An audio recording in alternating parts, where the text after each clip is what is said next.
Hello दोस्तों स्वागत है आप सभी का मेरे यूट्यूब चैनल द संजय में।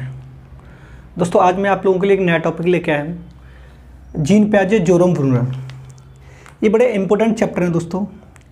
अब जीन पियाजे हैं, जीन पियाजे के सिद्धांत जो है उन्होंने दिया संज्ञानात्मक विकास का सिद्धांत।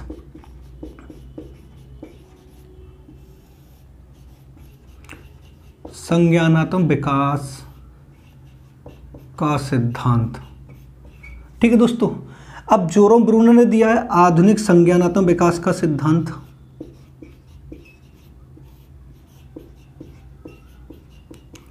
आधुनिक संज्ञानात्मक विकास का सिद्धांत।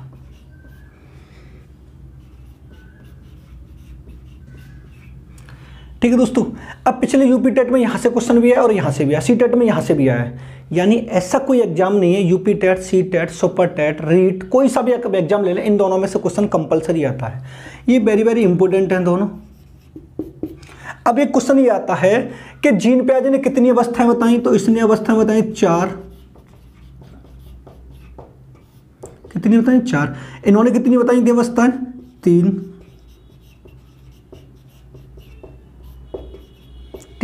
अब इनकी 4 अवस्था कौन सी थी? एक थी संवेदीगामक, एक पूर्व संक्रियात्मक,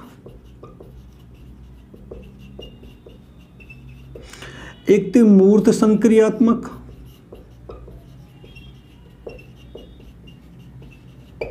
और एक थी अमूर्त संक्रियात्मक।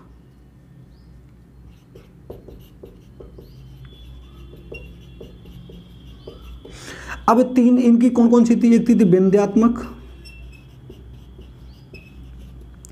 एक थी प्रथमात्मक, और एक थी संकेतात्मक।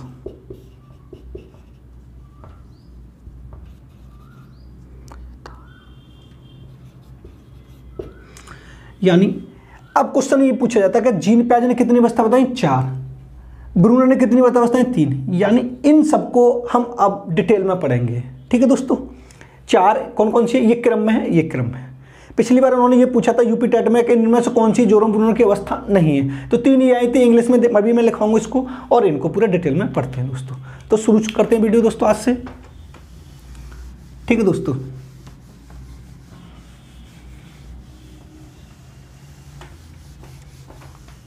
अब दोस्तों हेडिंग डालते हैं हम जीन पियाजे।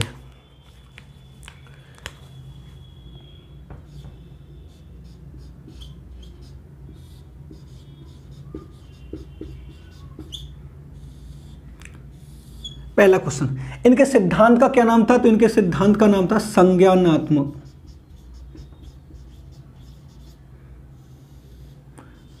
विकास का सिद्धांत।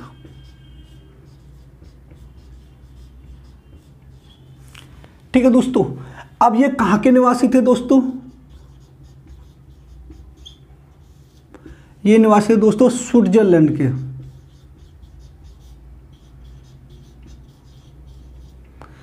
दूसरा ये कौन थे? ये थे दोस्तों मनोचिकित्सक।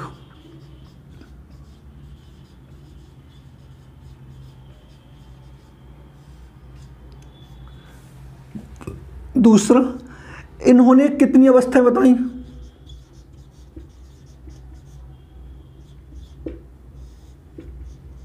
4 दोस्तों। ठीक है दोस्तों। अब देखते हैं क्या होता है जीन पियाजे सिद्धांत। देखो जीन पियाजे ने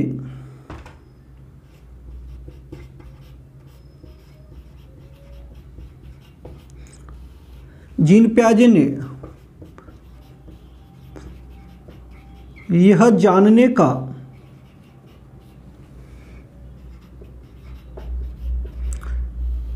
प्रयास किया कि बालकों में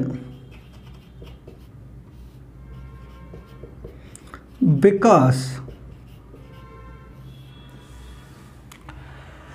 किस ढंग से होता है,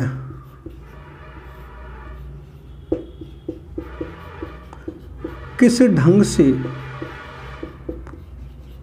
होता है, इसके लिए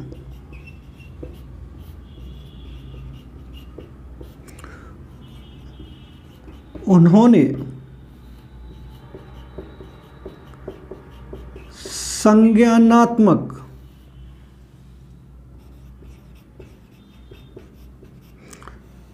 विकास के सिद्धांत का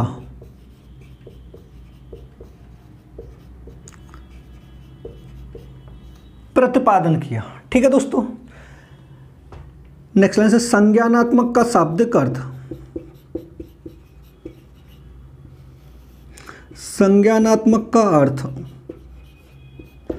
बालकों में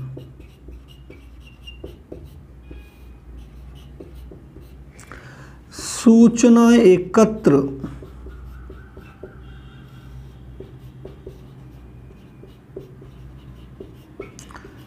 करने के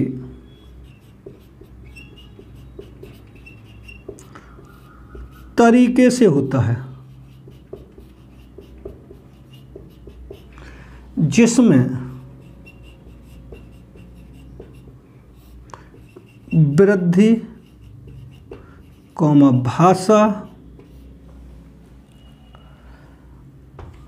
और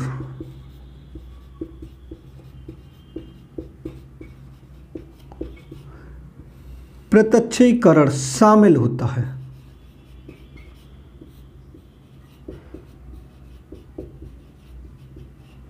समझना दोस्तों, बड़ा इंपॉर्टेंट पार्ट है, इसको अब वीडियो में अंत तक बने रहना। अगर वो पूछता है कि जीन पियाजे ने कौन सा सिद्धांत दिया था, संज्ञानात्मक विकास का सिद्धांत। जीन पियाजे कहाँ के निवासी है? स्विट्जरलैंड के। जीन पियाजे कौन थे? मनोचिकित्सक या मनोशारीरिक। जीन पियाजे ने कितनी अवस्था बताई? 4, जो मैं अभी आगे पढ़ाऊंगा। अब समझना, जीन पियाजे ने यह जानने का प्रयास किया कि बालकों में विकास किस ढंग से होता है। यानी एक जीन पियाजे और एक वाटसन, एक दो ऐसे मनोवैज्ञानिक थे जिन्होंने अपने बच्चों पर प्रयोग किए थे। अब उन्होंने इसके ढंग से होता है, इसके लिए उन्होंने किस सिद्धांत का विकास का प्रतिपादन किया? संज्ञानात्मक विकास के सिद्धांत का प्रतिपादन किया। अगर वो ये पूछता कि संज्ञानात्मक का शाब्दिक अर्थ क्या होता है दोस्तों, संज्ञानात्मक का शाब्दिक अर्थ क्या होता है? बालकों में सूचनाएं एकत्र करने के तरीके से। सपोज मैं 2 स्टूडेंट को कहीं पर भेजता हूँ और दोनों से ये कहता हूं जाइए और वहां से सूचना एकत्र करके लेके आइए, तो दोनों की सेम सूचनाएं होंगी? नहीं, दोनों की अलग अलग होंगी, क्योंकि संज्ञानात्मक को दूसरे नाम से जानता, मानसिक, मानसिक का दूसरा नाम होता है बुद्धि। ठीक है दोस्तों, यानी प्रत्येक बालक अपनी बुद्धि के आधार पर सूचना एकत्रित करता है। तो उन्होंने 4 अवस्थाएं बताई, 4 अवस्थाओं को समय बताया, किस अवस्था में बालक कौन कौन सी सूचना, कौन कौन सी विशेषताएं, कौन कौन सी क्रिया करता है, जिसमें वृद्धि, भाषा, प्रत्यक्षीकरण आदि शामिल होता है। ठीक है दोस्तों, साफ कर दें, आगे चलते हैं।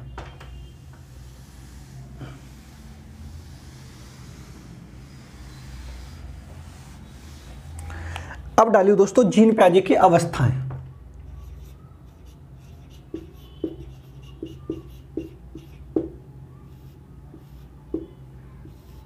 जीन पियाजे की अवस्थाएं कितनी है दोस्तों? 4। यहां से आपको कंपलसरी क्वेश्चन मिलेगा दोस्तों, इंपोर्टेंट डाल लेना कि पहली अवस्था कौन सी, दूसरी अवस्था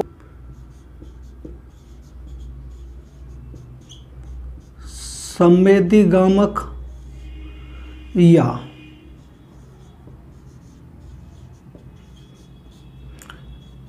इंद्रिय जनित अवस्था।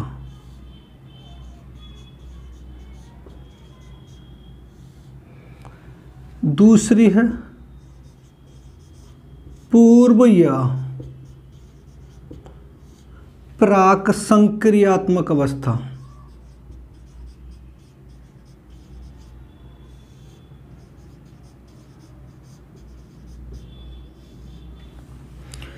तीसरी है दोस्तों मूर्त, ठोस,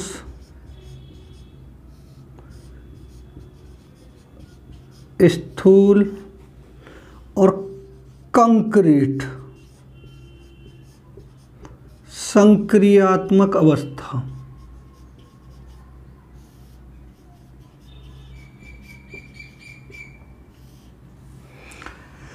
नेक्स्ट है अमूर्त,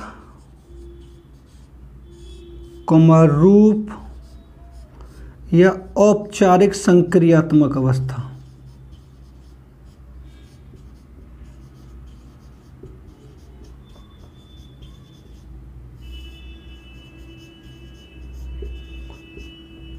ठीक है दोस्तों, अब इनके समय की बात करते हैं तो इसका समय है 0 से 2 वर्ष। इसका समय है 2 से 7 वर्ष, इसका समय है 7 से 11 वर्ष, और इसका समय है 11 से 15 वर्ष। ठीक है दोस्तों, अब एक क्वेश्चन उसका ये पूछा, निम्न में से जीन प्याजे की पहली अवस्था कौन सी है, दूसरी कौन सी है, तीसरी कौन सी, चौथी कौन सी है। मूर्त संक्रियात्मक अवस्था का समय कितना, 7 से 11 वर्ष। अमूर्त संक्रियात्मक अवस्था का समय कितना, 11 से 15 वर्ष। इसकी ट्रिक है, आप ऐसे लिख लेना, SPMA, यानी S से संवेदी, इसका समय कितना, 0 से 2 वर्ष। पूर्व से कितना, इसका समय कितना, 2 से 7 वर्ष। मूर्त का कितना, 7 से 11 वर्ष और 11 से 15 वर्ष। अगर आप इनको ऐसे याद नहीं कर पाते तो एसपीएम में याद कर लेना। अगर उसने पूछा है कि जीन प्याजे की तीसरी अवस्था कौन से, मूर्त है, यानी ठोस संक्रियात्मक अवस्था। ठीक है दोस्तों, अब क्वेश्चन ये पूछा है जीन प्याजे की दूसरी अवस्था का समय कितना है दोस्तों, तो दूसरी कौन सी है, पूर्व संक्रियात्मक अवस्था, यानी 2 से 7 वर्ष। जीन प्याजे की पहली अवस्था कौन सी है, संवेदीगामक या इंद्रिय जनित अवस्था, इसका समय कितना है, 0 से 2 वर्ष। ठीक है दोस्तों, नोट कर लो इसको, स्क्रीनशॉट लेना चाहो स्क्रीनशॉट लेना, इंपॉर्टेंट है वेरी वेरी। ठीक है दोस्तों, आगे चलते हैं।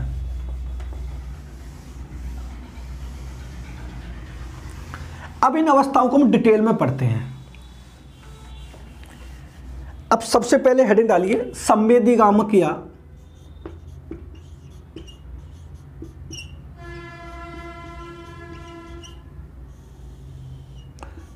इंद्रिय जनित अवस्था।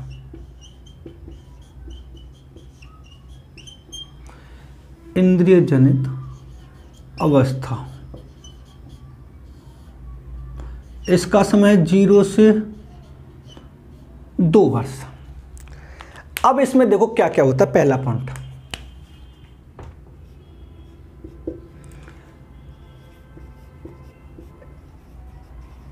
इस अवस्था में बालक,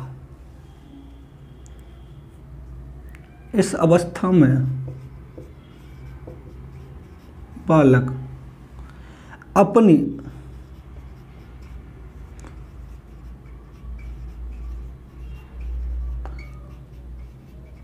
आवश्यकताओं की पूर्ति के लिए इंद्रियों का प्रयोग करता है। इंद्रियों का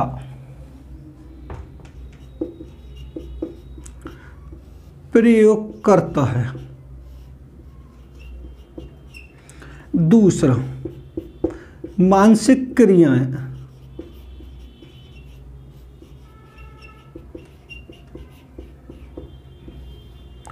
इंद्रिय जनित होती हैं। मानसिक क्रियाएं इंद्रिय जनित होती हैं। तीसरा, इस अवस्था में वस्तु स्थायित्व की भावना,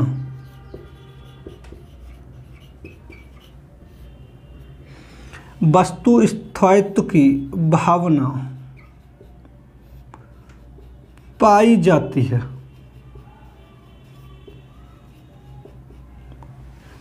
नेक्स्ट,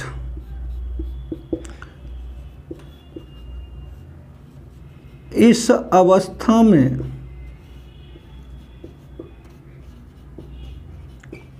बालक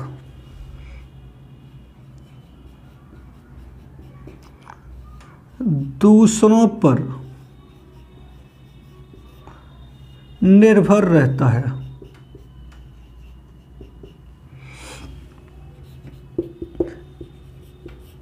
इस अवस्था में बालक में अनुकरण की प्रवृत्ति पाई जाती है।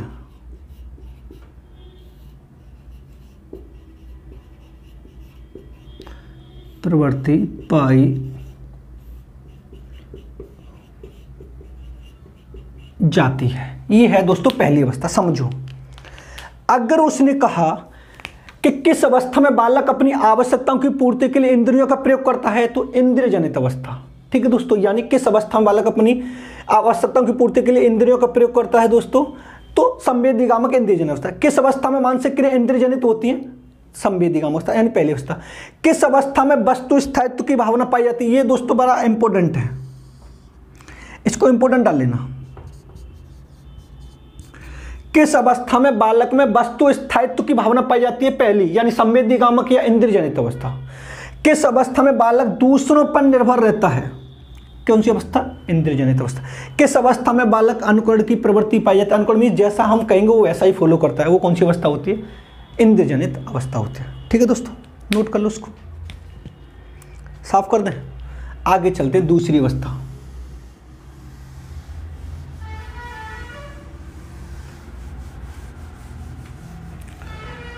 अब डालते हैं दोस्तों हम दूसरी अवस्था।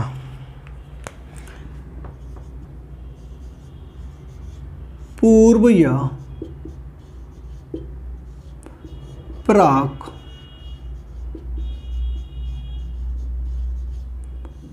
संक्रियात्मक अवस्था। इसका समय कितना है? 2 से 7 वर्ष। अब इसमें देखो कौन कौन से होते हैं।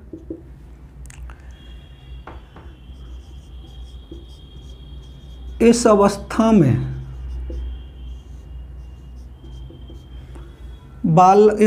में बालक में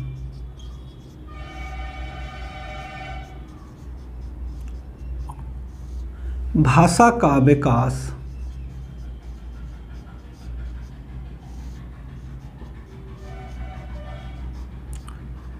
प्रारंभ हो जाता है। इंपॉर्टेंट है दोस्तों, किस अवस्था में बालक में भाषा का विकास प्रारंभ हो जाता है? पूर्व संक्रियात्मक अवस्था में। दूसरा, इस अवस्था को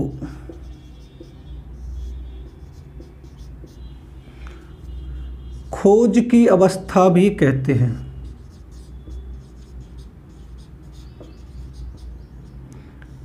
खोज की अवस्था कहते हैं।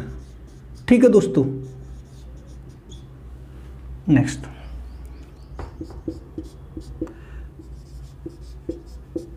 इस अवस्था में पारसक चिंतन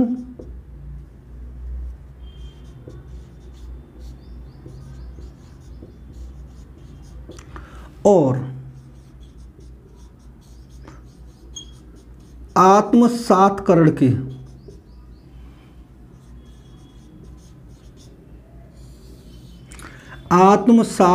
की भावना पाई जाती है।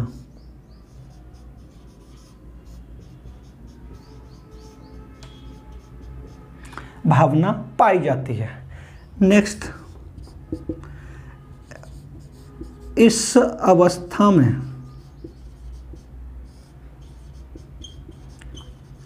बालक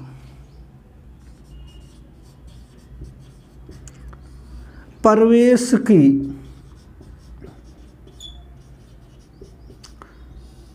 वस्तुओं को जानने लगता है।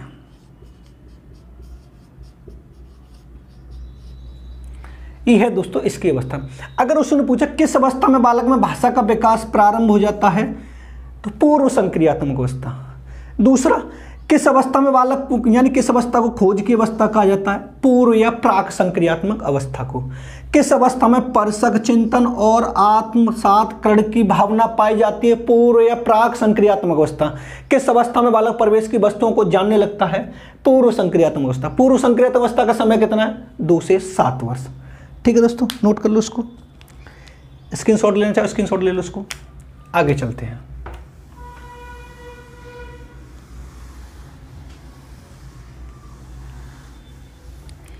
अब आती है दोस्तों तीसरी अवस्था, मूर्त, ठोस, स्थूल या कंक्रीट अवस्था।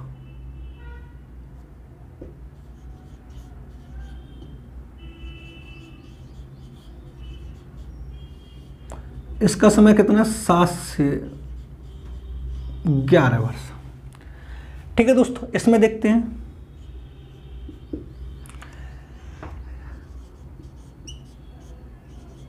इस अवस्था में बालक के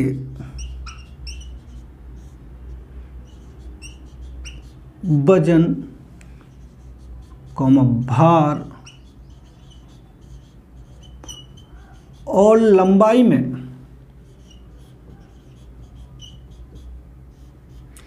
स्थिरता आ जाती है। यानी किस अवस्था में बालक के लंबाई, वजन, भार में स्थिरता है? मूर्त में। दूसरा, इस अवस्था को विकसित संज्ञान की अवस्था कहा जाता है।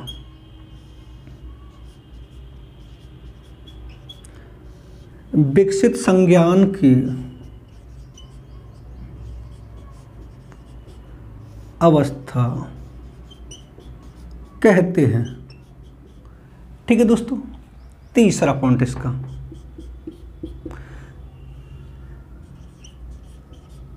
इस अवस्था को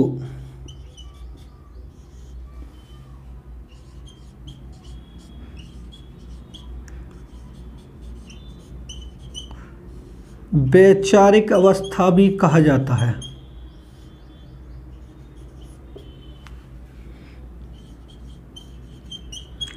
वैचारिक अवस्था भी कहते हैं। नेक्स्ट, इस अवस्था में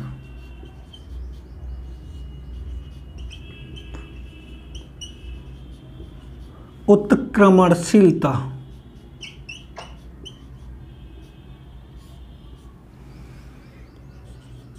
की भावना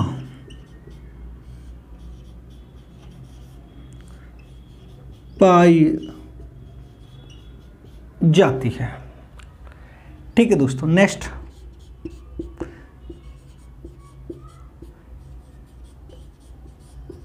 इस अवस्था में बालक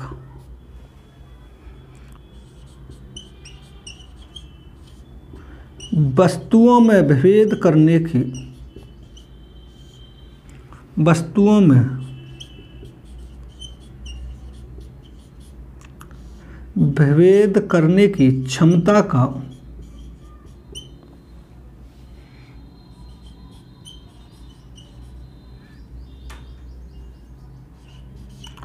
पूर्ण विकास हो जाता है। पूर्ण विकास हो जाता है। एक लास्ट है, इस अवस्था में बालक में अमूर्त चिंतन का विकास,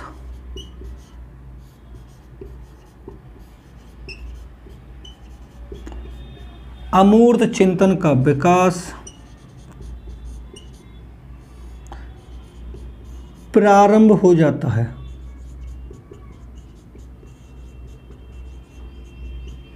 समझना दोस्तों, बड़ा इंपॉर्टेंट है। अगर उसने पूछा किस अवस्था में बालक के वजन, लंबाई, भार में स्थिरता आ जाती है, यानी थोड़ा थोड़ा धीमा होने लगता है, तो मूर्त संक्रियता। तीसरी अवस्था, किस अवस्था को विकसित संज्ञान की अवस्था कहा जाता है दोस्तों? विकसित संज्ञान की अवस्था जीन पे आ जाए, यानी मूर्त संक्रियात्मक अवस्था। किस अवस्था को वैचारिक अवस्था कहा जाता है? तीसरी अवस्था को। यानी विकसित संज्ञान की अवस्था कौन सी है? मूर्त संक्रियात्मकता। वैचारिक अवस्था कौन सी है? मूर्त संक्रियात्मक। किस अवस्था में उत्क्रमणशीलता की भावना पाई जाती है? मूर्त संक्रियात्मक अवस्था, यानी कभी कुछ कभी कुछ कभी कुछ कभी कुछ। किस अवस्था में बालक में वस्तुओं में भेद करने की क्षमता का पूर्ण विकास हो जाता है? मूर्त संक्रियात्मक। अब इस अवस्था को देखना दोस्तों, अगर उसने कहा अमूर्त चिंतन का विकास प्रारंभ हो रहा है, किस अवस्था में बालक में अमूर्त चिंतन का विकास प्रारंभ हो रहा है, तो लगाने मूर्त। अगर प्रारंभ की जगह पूछे कि पूर्ण किस अवस्था में हो रहा है, तो फिर लास्ट वाली होती है अमूर्त संक्रियात्मक अवस्था। ध्यान रखना।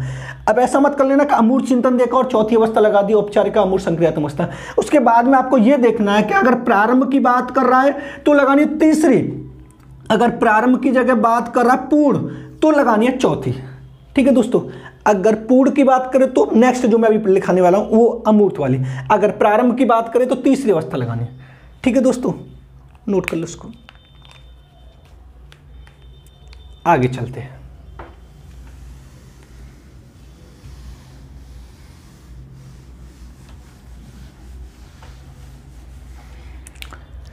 अब आती है नेक्स्ट,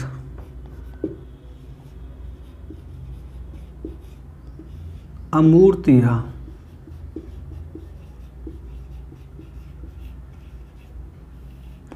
औपचारिक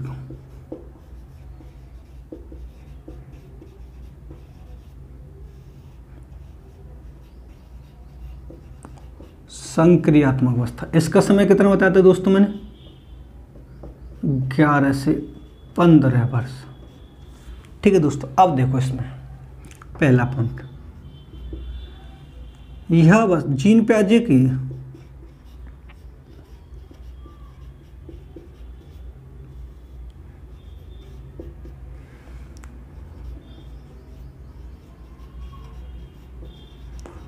यह अवस्था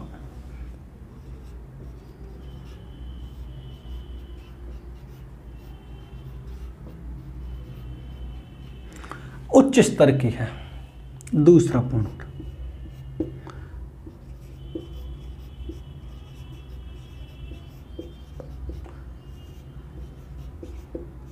इस अवस्था में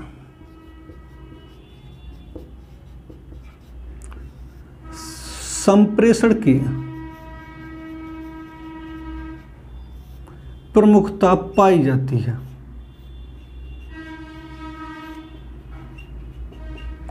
संप्रेषण की प्रमुखता पाई जाती है। तीसरा,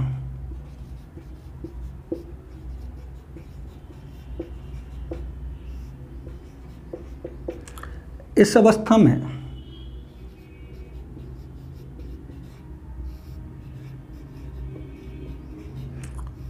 अमूर्त चिंतन का विकास पूर्ण हो जाता है।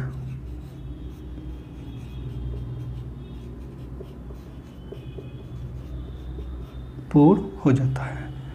नेक्स्ट,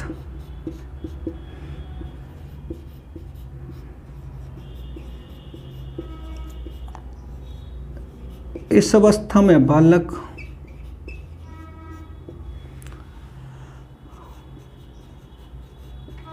समस्या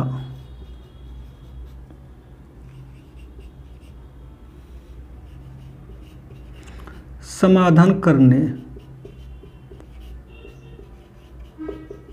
योग्य हो जाता है।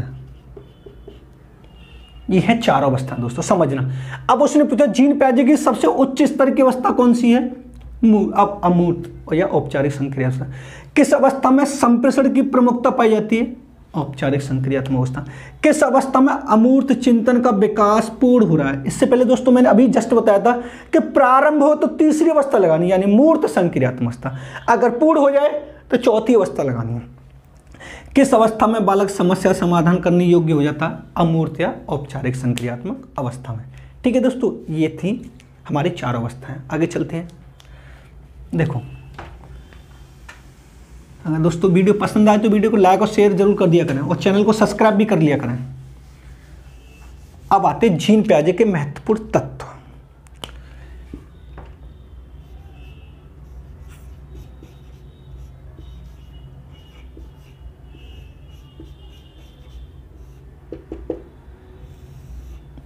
ठीक है, देखो कौन कौन से। पहला,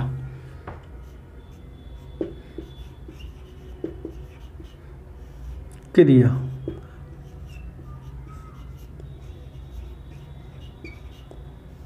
अनुकूलन।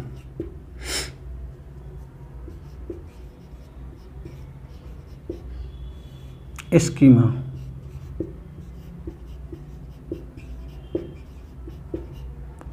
समावेशन।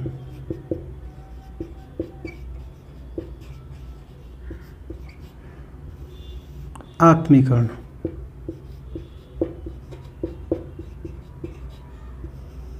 संयोजन। यानी इन तत्वों को उन्होंने अपने सिद्धांत में माना है। पहला क्रिया, अनुकूलन, स्कीमा, समावेशन, आत्मीकरण या संयोजन। अब नोट डाल के लिखेंगे। देखो यहां पर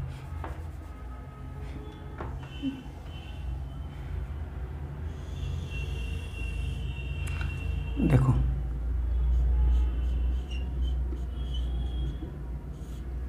पहला पॉइंट।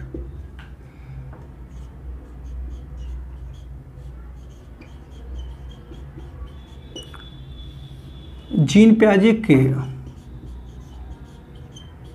सिद्धांत में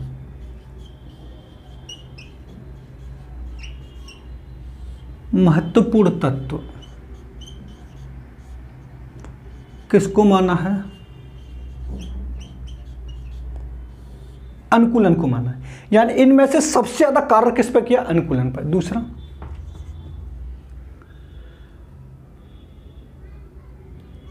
संज्ञानात्मक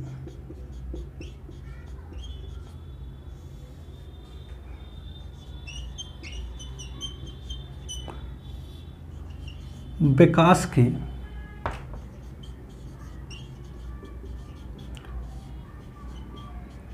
प्रक्रिया का स्वरूप कैसा है? अपरिवर्तनशील।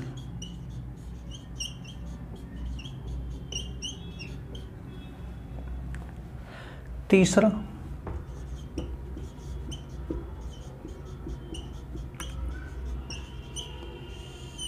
संज्ञानात्मक रचना का सिद्धांत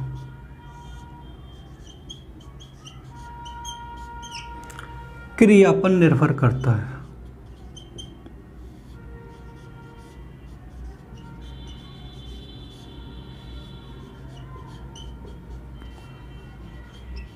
क्रिया पर निर्भर करता है। नेक्स्ट,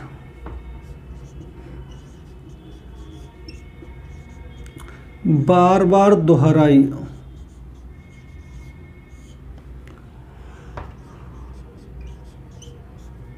जाने वाली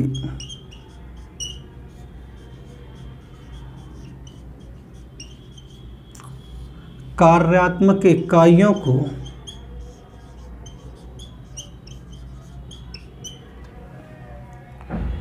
स्कीमा कहते हैं।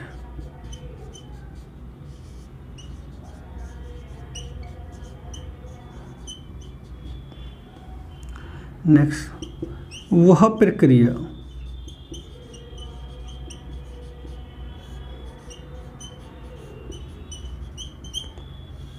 जिसके द्वारा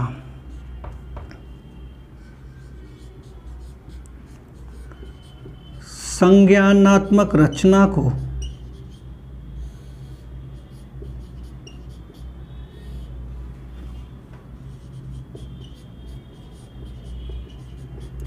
संशोधित किया जाए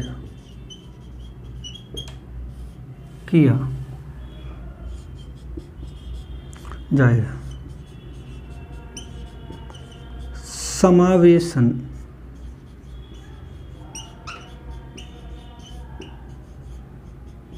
कहलाती है।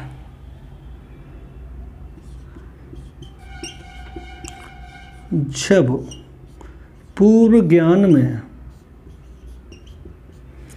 नवीन ज्ञान को जोड़ा जाए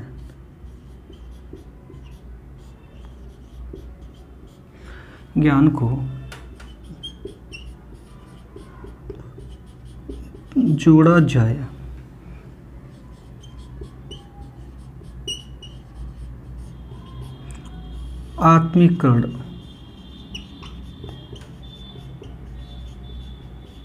कहलाता है। समझना दोस्तों, बड़ा इंपॉर्टेंट है।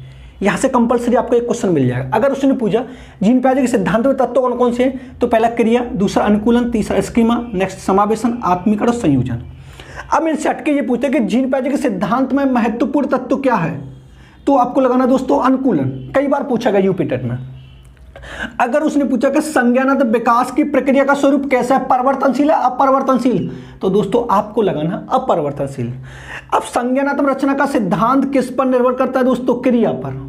अगर बच्चा जैसी क्रिया करेगा उसी के हिसाब से तो हम करेंगे। अब बार बार दोहराई जाने वाली कार्यात्मक इकाइयों को क्या कहा जाता है? स्कीमा कहा जाता है। ये दोस्तों कई बार यूपी टेट सी टेट में तो कई बार पूछा गया है, निम्न में से जीन प्याज से संबंधित कौन सा तत्व है, तो एक इनमें से कोई ना कोई एक आता है। स्कीमा बहुत ज्यादा ले लिया है, स्कीमा इससे संबंधित है।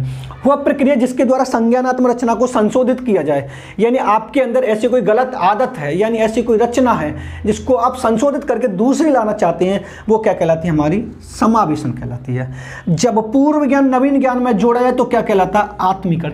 यानी आपके अंदर ऐसी कोई क्वालिटी जिसे दूसरे कहने से पहले आप उसकी जगह किसी नवीन आदत को, किसी नवीन ज्ञान को अपने आप में आत्मसात कर लें, वो क्या कहलाता, आत्मीकरण। ये था दोस्तों जीन प्याजे। ठीक है दोस्तों, अब चलते हैं ब्रूनर की ओर।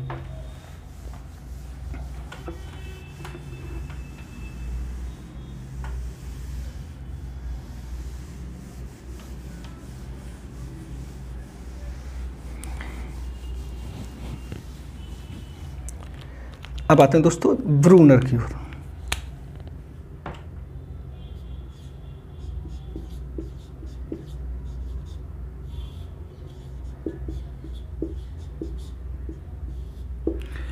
इन्होंने कौन सा सिद्धांत दिया था, आधुनिक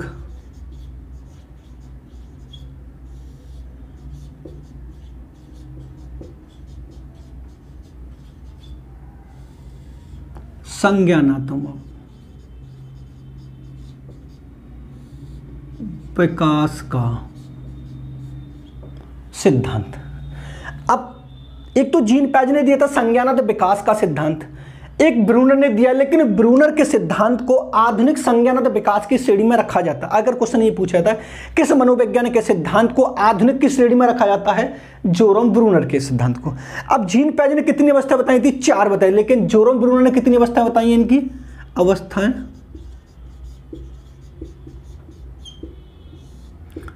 वो बताइए दोस्तों 3।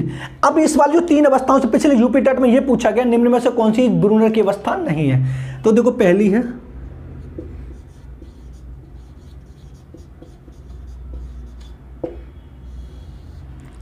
विंध्यात्मक अवस्था,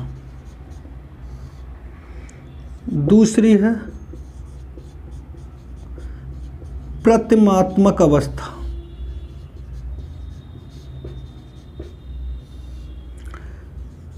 तीसरी है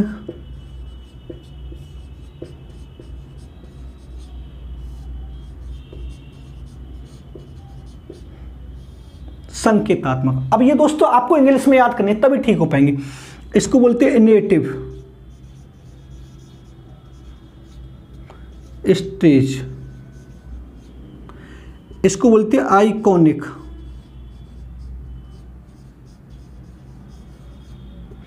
और इसको बोलते हैं सिंबॉलिक।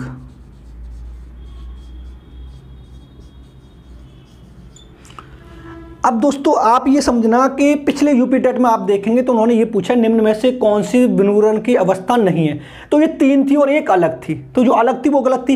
यानी पहली कौन सी है, विंध्यात्मक अवस्था, दूसरी कौन सी है, प्रतिमात्मक अवस्था, तीसरी कौन सी, संकेतात्मक, यानी इनेटिव, आइकॉनिक और सिंबॉलिक। ठीक है दोस्तों, नोट कर लो इनको। अब इनको थोड़ा देखते हैं इनमें क्या क्या होता है। ठीक है, अब चलते हैं। अब डालिए पहली हेडिंग, पहली कौन सी, विंध्यात्मक अवस्था।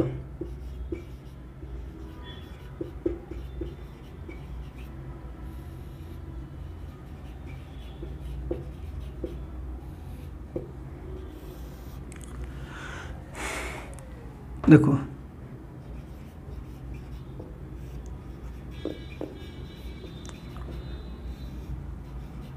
इस अवस्था में बालक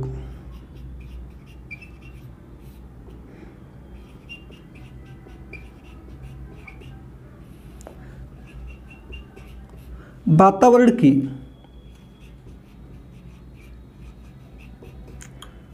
वस्तुओं के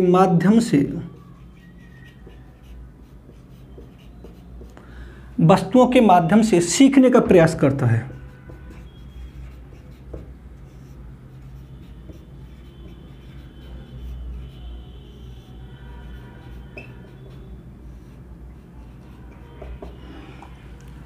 इस अवस्था में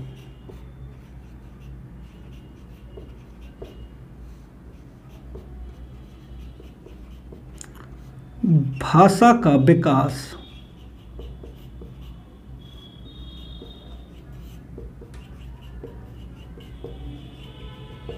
नहीं होता है। दूसरी अवस्था,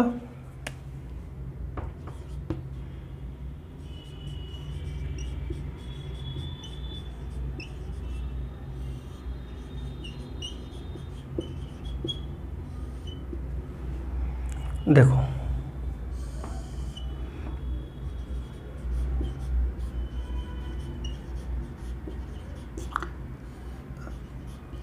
इस अवस्था में मानसिक प्रतिबिंबों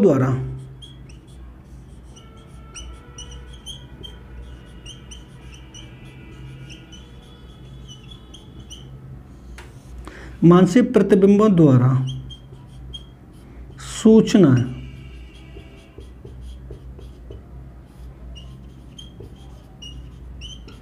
व्यक्ति तक पहुंचती हैं।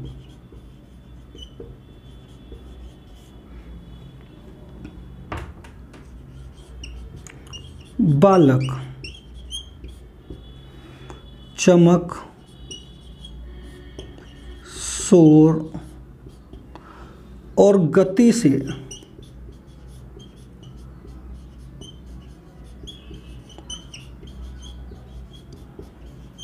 प्रभावित होता है।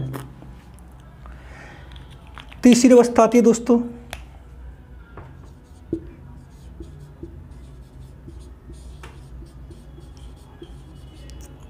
संकेतात्मक अवस्था।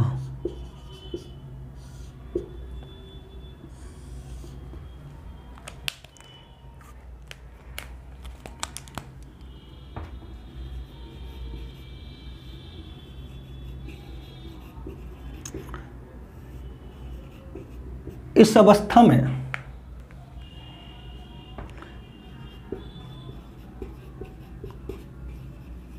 प्रत्यक्षीकृत और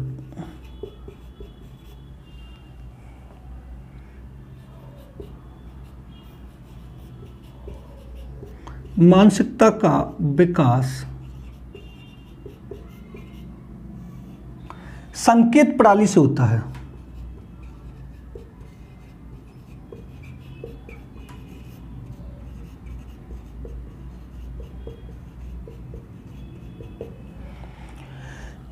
इस अवस्था में बालक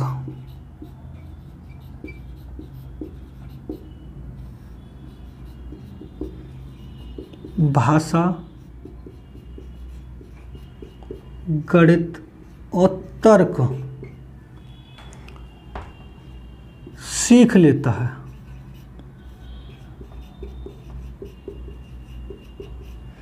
ये तीन अवस्थाएं ब्रूनर की हैं। ठीक है दोस्तों, आप समझना। अब जोरम ब्रूनर ने कौन सा सिद्धांत दिया? आधुनिक संज्ञानात्मक विकास का सिद्धांत। कितनी अवस्थाएं बताई? बिंदात्मक, प्रथमात्मक, संकेतात्मक, तीन अवस्था, यानी इनेटिव, आइकॉनिक, सिंबॉलिक। किस अवस्था में बालक में भाषा का विकास प्रारंभ नहीं होता या विकास नहीं होता? इस अवस्था में। किस अवस्था में बालक वातावरण के माध्यम से सीखने का प्रयास करता है? बिंदात्मक अवस्था में। किस अवस्था में बालक चमक, शोर और गति से प्रभावित होता है? प्रथमात्मक। किस अवस्था में बालक भाषा, गणित और तर्क सीख लेता है? संकेतात्मक अवस्था में। किस अवस्था में बालक को संकेत के द्वारा सिखाया जाता है? ये अवस्था से। अभी तक तो दोस्तों ये पूछा कि निम्न में से कौन सी है, कौन सी नहीं है। कभी कभी इनके अंदर से पूछ ले तो आप देख लेना। तीन अवस्थाएं इनसे हट के आए, इनको इंग्लिश में जरूर याद करना है। ये था जीन पियाजे, जोरम ब्रूनर। ठीक है दोस्तों, अगर दोस्तों वीडियो पसंद आए तो वीडियो को लाइक करें और शेयर करें और कमेंट करना ना भूलें। अगर आप हमारे चैनल पर नए हैं तो हमारे चैनल को सब्सक्राइब करें और बेल आइकन ऑल को प्रेस करें, जिससे आने वाले वीडियो के नोटिफिकेशन आपको मिलता रहे। धन्यवाद दोस्तों।